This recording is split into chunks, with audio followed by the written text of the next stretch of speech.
Hi class, today's lesson is lesson 3-4. It's on scientific notation. Today's purpose is to write numbers in scientific notation. Of course, that leads us to the vocabulary term, which we need to define. It is scientific notation. What is scientific notation? Scientific notation is a method of writing very large numbers or very small numbers by powers of 10. This is an easier way to display the information that is contained within a very large number or a very small number. We're going to be talking about the very large numbers in this particular lesson. I also want you to not only write the definition but the example here below. We have 4 and 123 thousandths times 10 to the fifth. This is scientific notation. This represents a single number. Let's take a look at each part. The first number is greater than or equal to 1 and less than 10. Here we have 4.123, and we know that is greater than 1 and less than 10. We have a multiplication symbol that separates the number from the power of 10. The power of 10 is written in exponential form.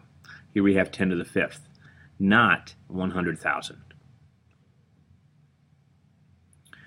Here's some essential background we need to recall and review in order to move on with scientific notation. We need to make sure that we know the rules for multiplying by powers of 10, specifically for whole numbers right off the bat. Here we have 3 times 10, which we know is 30, 3 times 100, 300, 3 times 1,000, 3,000. And you know the rule here.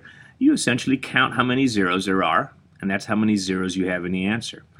2 zeros here, 2 zeros over here, 3 zeros over here, 3 zeros over here. That's something that you've learned some time back. So for whole numbers, we just count zeros.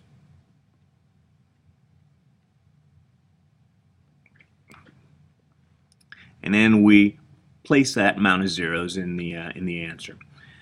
In terms of decimals now, when we multiply by powers of 10, and we're multiplying by 10, 100, 1,000 over here as well. But now we have a decimal that we're looking at. First thing we're going to do is we're going to go ahead and estimate. Now, if I did some front-end estimation here, I would cross this out, and I would say, well, 3 25/100ths is close to 3 times 10, so I know my answer is going to be around 30. In fact, it's going to be just slightly bigger than 30, because I took that decimal point away, so I know it's going to be bigger.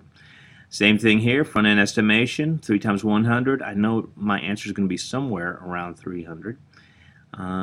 Here we have 3 times 1,000, estimated to be just bigger than 3,000. Now when I reveal to you the answers, you'll see that there's a pattern as well. Here we have 3 25/100ths. And now the answer is 32 5/10. Obviously, it's a little bigger than 30. The same goes for the other two answers. The answer 325, a little greater than 300, 3,250, a little greater than 3,000. What I want you to notice is the movement of the decimal point with relation to the power of 10. Here we have 1 0. And the decimal point has actually moved from 3.25 to 32.5. Here we multiplied by 100, which has 2 zeros in it. And that means we converted 3.25 over 2 decimal places. And now we have 325. 1,000, 3 zeros. We move that original decimal point from 3.25 over 3 places for 3,250. Let's go to the first example. Oh, going back, I'm sorry. So for the background that we have for decimals and multiplying by powers of 10, we essentially count the number of zeros there are and then move the decimal point over that number. So instead of, we're counting zeros again, but this time what we're doing is we're moving the decimal.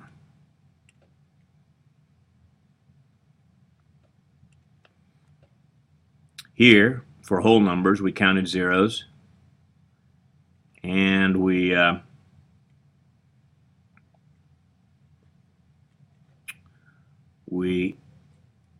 added zeros to the answer.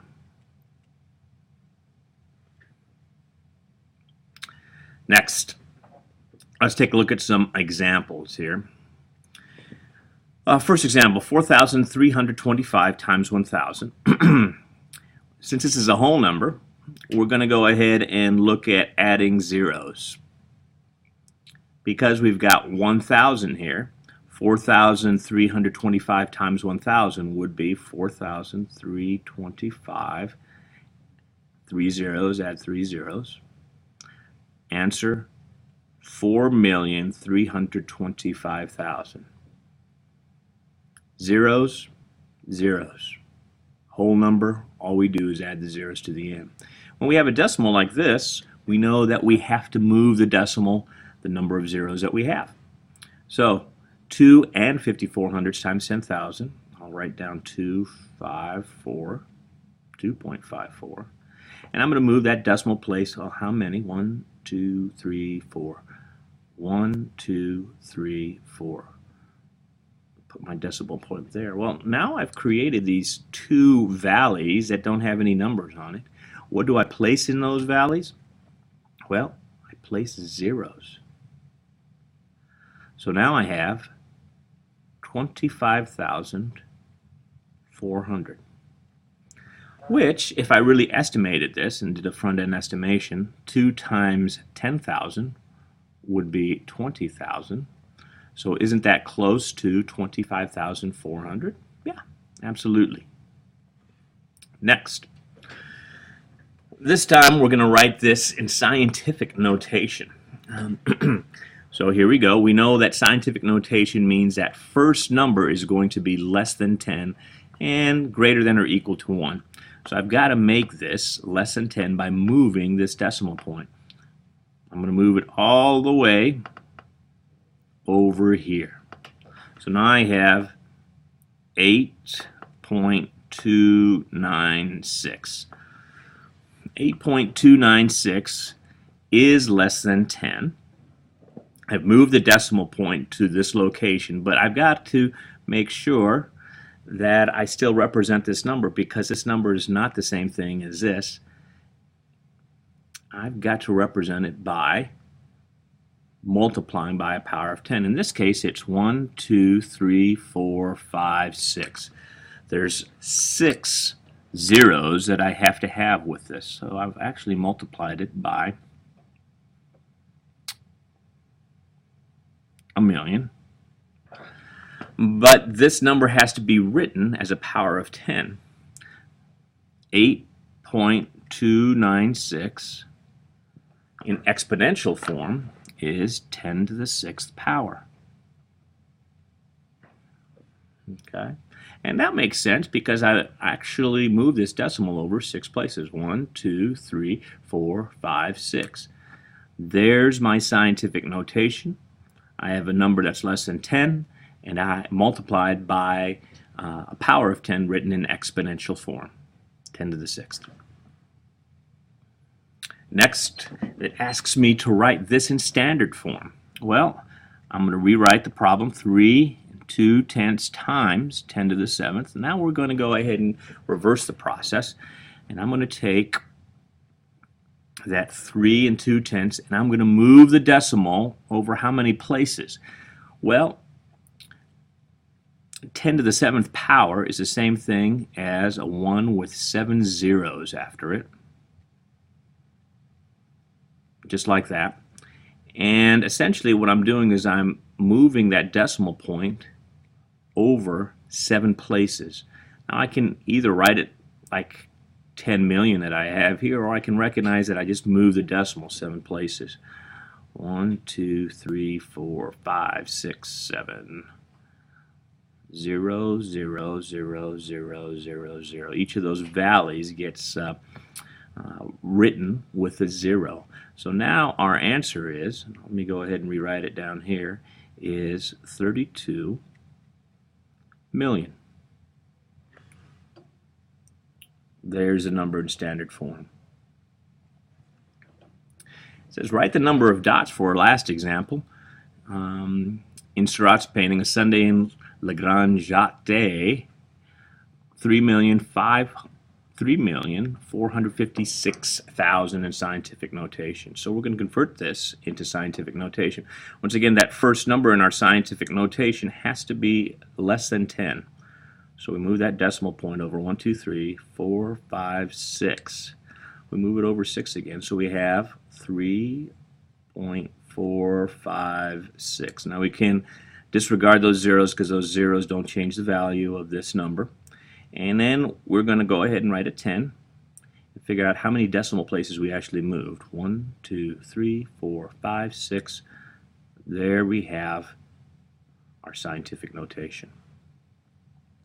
All right, now we have to complete the problem. Explain how you can check whether a number is written correctly in scientific notation, and you need to go back to the definition for that.